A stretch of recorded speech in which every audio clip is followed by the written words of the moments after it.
आशा करता हूं आप सब बहुत अच्छे होंगे। मेरा नाम है सिद्धांत अग्निहोत्री। स्टडी ग्लोब्स पे आपका बहुत बहुत स्वागत है। कल मैंने आपको बताया था कि ईरान ने सीरिया और इराक पर हमला कर दिया और आज भाई ईरान ने पाकिस्तान के बलूचिस्तान पे हमला कर दिया। तो इसकी बहुत अच्छे से बात करेंगे। ईरान पे मैंने तकरीबन मिनिमम 50 से 60 लेक्चर्स लिए हैं। तो ईरान का इतिहास मैंने पूरा कवर किया। कल मैंने आपको छोटी सी ग्लिम्स दी थी कि ईरान की मैंने 3 किताबें पढ़ी हैं जो मुझे बहुत अच्छी लगी। एक तो आप सॉर्ड ऑफ पर्शिया पढ़ सकते हैं, पर उसमें थोड़ी टफ किताब है वो। उसमें हिस्टोरिकल पॉइंट ऑफ व्यू दिया है, बट आप एज अ बिगिनर उसको, बट अगर आप हिस्ट्री में नहीं जानना चाहते, अगर आप रेवोल्यूशन मॉडर्न हिस्ट्री, तो इराक एक मॉडर्न हिस्ट्री, वो भी एक बहुत अच्छी किताब है। और ईरान बिटवीन टू रेवोल्यूशंस, ये बहुत शानदार किताब है कि अगर आपको मॉडर्न डे, बट ये एडवेंट की किताब है, बट थोड़ी सी टफ पड़ेगी ये। मतलब मुझे लैंग्वेज काफी टफ लगी थी, तो समझने में थोड़ी मुश्किल हुई थी। बट ये कुछ किताबें हैं जिससे आपको ईरान का इतिहास पता चल जाएगा। ओके, तो बाकी तो यही आर्टिकल्स है, मेरे लेक्चर्स हैं, आप सब कर ही सकते हैं। तो यहाँ पे बात अगर करें ईरान की, तो ईरान ने फिर से ही कह सकते हैं कि पाकिस्तान पे हमला कर दिया। बट पाकिस्तान पे हमला इन्होंने कब किया है? इराक और सीरिया पे हमला करने के बाद। तो इसकी बात करेंगे, लेकिन उससे पहले दोस्तों हमारा जो शानदार यूपीएससी का प्रीलिम्स कोर्स है, उसको आप जरूर अवेल करें। ओके, ये 200+ घंटे लाइव प्रीलिम्स टेस्ट सीरीज 25 से 35, CSAT करंट अफेयर्स सब रिकॉर्डेड, और 6 महीने की वैलिडिटी। जब तक प्रीलिम्स नहीं होगा तब तक हम आपके साथ रहेंगे, तो कोर्स को आप अवेल कर सकते हैं। तो यहाँ पे ये देख सकते हैं ईरान है, ठीक है। तो अगर हम बात करते हैं ईरान की, तो ये एक शिया देश है ना। हमने कई बार इसकी बात की है, कल ही बात की थी, कल ही मैंने आपको इतिहास बताया था। तो तेल के लिए यहाँ पे भाई देखो, इस दुनिया में जितनी भी जंग हो रही है ना, वो पैसे के लिए हो रही है, ठीक है। आप ये मान के चलो, हर किसी के अपने अपने इंटरेस्ट है जिसकी वजह से युद्ध हो रहे हैं। अब वो युद्ध का नाम दे रहे हैं, बट एक्चुअल में इंटरेस्ट ही छुपे हैं, और ये इतिहास गवाह ऐसे ही होता है। तो अब क्या है कि ईरान अभी इराक और सीरिया पे हमला किया उसने, ठीक है। फिर उसके बाद पाकिस्तान पे हमला किया। तो अब आप बोलेंगे हमला क्यों कर रहा है? हमला इसलिए कर रहा है क्योंकि यहां पे जैश अल अदल है। क्या है जैश अल अदल? ये ग्रुप है जो एंटी ईरानियन एक्टिविटीज करता है, समझ लो। अगर हम इस ग्रुप की बात करते हैं, तो ये एंटी ईरानियन एक्टिविटीज, ईरान के सिक्योरिटी फोर्स पे हमला, ईरान के सिक्योरिटी मतलब एब्डक्शन, और ये कहां ऑपरेट करता है? शिस्तान बलूचिस्तान प्रोविंस, पाकिस्तान में ये ऑपरेट करता है। सलाउद्दीन इसका जो है वो लीडर है। तो ईरान जो है ये बर्दाश्त करेगा नहीं। अब आपको पता है ना कि ईरान की जो पाकिस्तान की बाउंड्री है, ठीक है, वो ईरान से लगती है। अफगानिस्तान की बाउंड्री ईरान से लगती है। ये बलूचिस्तान वाली एरिया तो ईरान से लग रहा है। तो यहां पे अब देखिए, बलूचिस्तान में वैसे ही इंसर्जेंसी है, और काफी ज्यादा जो है इस तरीके के हमले जो हैं ईरान में होते रहते हैं। ये बहुत टाइम से चल रहा है, ये अभी पहली बार नहीं है। सुन्नी ऑर्गेनाइजेशन, आप समझ ही गए होंगे भाई। देखो, ईरान दुनिया की 90% पॉपुलेशन शिया है, मुस्लिम्स की बात कर रहा हूं मैं, ठीक है। और ईरान सुन्नी है, और ईरान एक शिया ऑर्गेनाइजेशन है, मतलब शिया देश है। तो शिया जो है, शिया सुन्नी का विवाद आज से नहीं, जब से इस्लाम आया है तब से चल रहा है कि किसको हम मोहम्मद का सक्सेसर बनाए, क्या उनके रिश्तेदार हों या फिर उनके ससुर हों। तो ये बहुत ज्यादा चल रहा है। तो वहां से शिया सुन्नी जो विवाद का है, इसमें मैंने पूरा एक हिस्टोरिकल लेक्चर लिया, उसको आप देखिएगा। तो वो चल रहा है विवाद। अब कुछ देश शिया है, कुछ देश सुन्नी है, मैक्सिमम देश सुन्नी है, ठीक है। सीरिया में भी शिया सुन्नी विवाद है। बशर अल असद कौन है? शिया है, और बाकी सुन्नी आईसिस सुन्नी है। तो अब ईरान बशर अल असद को सपोर्ट कर रहा है, और जैश अल अदल जो है वो इसी बात पे कहता है कि नहीं, तुम कैसे सपोर्ट कर रहे हो, हम तो हमला करेंगे। तो बलूचिस्तान में ढेरों आतंकी ऑर्गेनाइजेशन है। उनमें से ये अगर हम बात करते हैं जैश अल अदल, तो उनमें से ये क्या, बट ये पाकिस्तान में नहीं काम करती है, ये पाकिस्तान के खिलाफ नहीं जाती। अब देखिए, पाकिस्तान ने इन सबको जो है पनाह दी हुई है, इंटरेस्ट है इनके, है ना भाई। देखिए सऊदी, अब देखिए जैश अल अदल अगर पाकिस्तान के बलूच, आपको क्या लगता है पाकिस्तान को पता नहीं? को बिल्कुल पता होगा। 2 बेसेस अटैक किए यहां पे ईरान ने। पाकिस्तान ने बोला कि भैया तैयार रहो, कंसीक्वेंसेस होंगे। ईरान की फॉरेन मिनिस्ट्री से तो अभी तक कोई जवाब नहीं आया है, लेकिन पाकिस्तान ने बोला है कि सीरियस कॉन्सिक्वेंसेस होंगे। ये जो आप ऐसा समझिए कि भारत की, मान लीजिए कि भारत के देश के अंदर कोई हमला कर दे, कोई अगल बगल का देश हमला कर दे, तो क्या हाल होगा।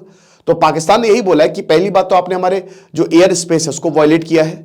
आपकी मिसाइल कैसे अंदर घुस गई है, और यहां पे 2 बच्चों की जान गई है जो आपने बेसिस पे हमला किया है। ईरान इसको जैश अल ज़ौम कहता है, मतलब इसका मतलब वैसे तो आर्मी ऑफ जस्टिस होता है जैश अल अदल का, पर जॉम वही इनजस्टिस, आर्मी ऑफ इनजस्टिस, ठीक है। और ये अपने आप को जो जैश अल अदल जो है ना, ये 2012 में पैदा हुआ, ठीक है। जैश अल अदल की जो लीडरशिप है, वैसे इनको जुंदा अल्लाह बोला जाता है, मतलब सोल्जर्स ऑफ गॉड। और ये 2000 से ये प्रॉब्लम क्रिएट किए हुए हैं ईरान के लिए।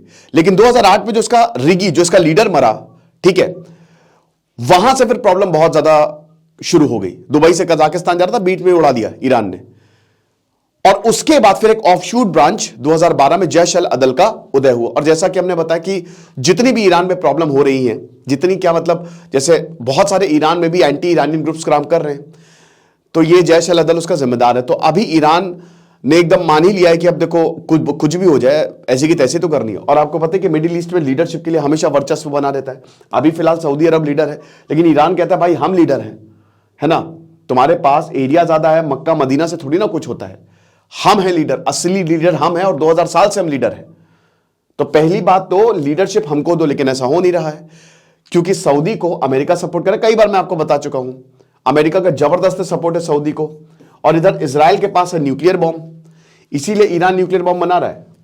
और इसीलिए ईरान के ऊपर अमेरिका ने सैंक्शंस लगाए हुए हैं तगड़े तरीके से, कि न्यूक्लियर स्टेट ना बन पाए। जहां पे भी खबर लगती है इजराइल हमला कर देता है मिसाइल मार के, क्योंकि अगर इनके पास न्यूक्लियर बॉम्ब आ गया तो इनके पास नेगोशिएशन पावर आ जाएगी। न्यूक्लियर डेटरेंस की पॉलिसी होती है कि अगर दो देशों के पास न्यूक्लियर बॉम्ब्स हैं भारत की, तभी तो पूरी दुनिया सुनता है। आप ये समझिए कि जब 1998 में भारत ने वेपन, अब इस पे मैं लेक्चर बना रहा हूं ऑपरेशन शक्ति पे, तो 1998 पे जब पोखरण टेस्ट जो है वो पूरा हुआ भारत में, भारत एक न्यूक्लियर पावर ऑफिशियली बन गया, तो उस समय क्या अमेरिका ने ही तो बोला था। आज जो अमेरिका ईरान के साथ कर रहा है वो भारत के साथ भी कर चुका है। अमेरिका ने साफ साफ बोला था भारत को कि न्यूक्लियर टेस्ट नहीं करोगे। भाई पूरे सैटेलाइट्स लगा दी थी जो बार बार देखती थी। अटल बिहारी वाजपेयी ने बोला करो न्यूक्लियर टेस्ट। जो आर चिदम्बरम थे हमारे एटॉमिक एनर्जी कमीशन के अध्यक्ष, चेयरमैन, साइंटिस्ट, कमाल के scientist, APJ Abdul Kalam, DRDO के अध्यक्ष, तो अब उन दोनों ने मिलके, हालांकि पूरी साइंटिस्ट की फौज थी, 1998 13 मई को टेस्ट पूरा किया। पोखरण न्यूक्लियर टेस्ट पूरा हो गया, 5 टेस्ट किए, 1 2 3 4 5, शक्ति 1, शक्ति 2, शक्ति 3, शक्ति 4, शक्ति 5, और हम न्यूक्लियर पावर हो गए। अब देखिए पाकिस्तान ने उसके 2 हफ्ते बाद न्यूक्लियर टेस्ट कर लिया, लेकिन पाकिस्तान को न्यूक्लियर टेस्ट किसने करवाया? अमेरिका ने। अमेरिका भले ही बोल रहा था, अमेरिका ने बोला कि पाकिस्तान देखो तुम न्यूक्लियर टेस्ट मत करना, बट 2 हफ्ते बाद कैसे पाकिस्तान न्यूक्लियर टेस्ट कर लेता है? अमेरिका का इसमें पीछे हाथ था कि भाई भारत के पास न्यूक्लियर बॉम्ब आ गया है, तो हमको एक चाहिए जो हमारा पिट्ठू बने और उसके पास भी न्यूक्लियर पावर हो। तो बोला पाकिस्तान को भी न्यूक्लियर टेस्ट करो। पर्दे के पीछे सब चलता है ताकि पावर बैलेंस हो, बैलेंस ऑफ पावर बना रहे। खैर भारत ने बहुत अच्छे से इसका कार्यभार जो है वो निभाया, बड़ी जिम्मेदारी ली। भारत की India first, no first use policy है। और आप ये समझिए कि जो 5 साल तक हम पे भी सैंक्शंस लगा, मतलब अमेरिका ने बोल दिया था कि कुछ नहीं, जो जितनी भी एड्स आती सब बंद कर दी, लेकिन उसी अमेरिका से हमने न्यूक्लियर डील की। अगले 8 सालों में हमने न्यूक्लियर डील की। हम जॉर्ज डब्ल्यू बुश जो है वो हमको न्यूक्लियर मटेरियल भेजे, मनमोहन सिंह गए थे अमेरिका, तो बहुत बड़ी उपलब्धि है भारत की, क्योंकि हमने न्यूक्लियर डेटरेंस पॉलिसी अपनाई है, प्रॉपर है हमारी पॉलिसी, पाकिस्तान की थोड़ी ना है। तो यही ईरान के भी हालात है। तो ईरान में भी अभी जो न्यूक्लियर लगातार कोशिश चल रही कि न्यूक्लियर, लेकिन जहां पे भी पता चलता है बम मार दिया जाता है। और अमेरिका नहीं चाहता कि ईरान के पास न्यूक्लियर पावर आ जाए, लेकिन ईरान अकेले लगा हुआ है। पूरी दुनिया में जहां पे भी जितने भी शिया ग्रुप्स हैं, चाहे उनकी सरकार हो शिया की, चाहे वो रिबेल ग्रुप्स हो, ईरान सपोर्ट कर रहा है। और अभी फिलिस्तीन का इशू, एक और बड़ा इशू, फिलिस्तीन के इशू में ईरान जो है वो खड़ा हुआ है। और अगर फिलिस्तीन के कॉज से ईरान ऐसे ही लड़ता रहा तो काफी अच्छी इमेज वैसे इनकी बनती जा रही है, ठीक है। तो ईरान जो है वो खड़ा, और ये कह रहा था, ये मतलब जो जितने भी हुतीज हैं, ठीक है, उसको ईरान सपोर्ट करता है हुतीज को। तो हुतीज अभी आपको पता ही है कि हर शिप को रोक रहे हैं, कभी किसी को मार रहे हैं, कभी बम बरसा रहे हैं। तो ये समझिए कि इस समय ईरान अपने फ्रंट फुट पे खेल रहा है, वो हमला कर रहा है, और उसको इतना डर भी नहीं है। पाकिस्तान में घुस के हमला किया है, बलूचिस्तान में जो जैश अल अदल है उनके 2 बेसेस को उड़ा दिया है, समझ रहे हैं। किसी देश के अंदर घुस के हमला करना, कल इराक, सीरिया, कल अमेरिका ने बयान दिया था कि ये जो ईरान कर रहा है ये गलत है, ये बहुत गलत है, ये इसके जो परिणाम है वो अच्छे नहीं होंगे। चीजें बहुत खतरनाक होती जा रही है दोस्तों, अगर आप देखो ना तो बहुत ही ज्यादा चीजें खतरनाक होती जा रही हैं, ठीक है, और हो सकता है कि कुछ बड़ा हो जाए, एक अलग ही वॉर की तरफ हम जाते जा रहे हैं। तो जो भी होगा हम आपको बताएंगे। फिलहाल ये खबर थी, एक डेवलपिंग स्टोरी है ये, जैसे जैसे जो पता चलेगा वो हम आपको जरूर बताएंगे। तो इस सिद्धांत अग्निहोत्री साइनिंग ऑफ।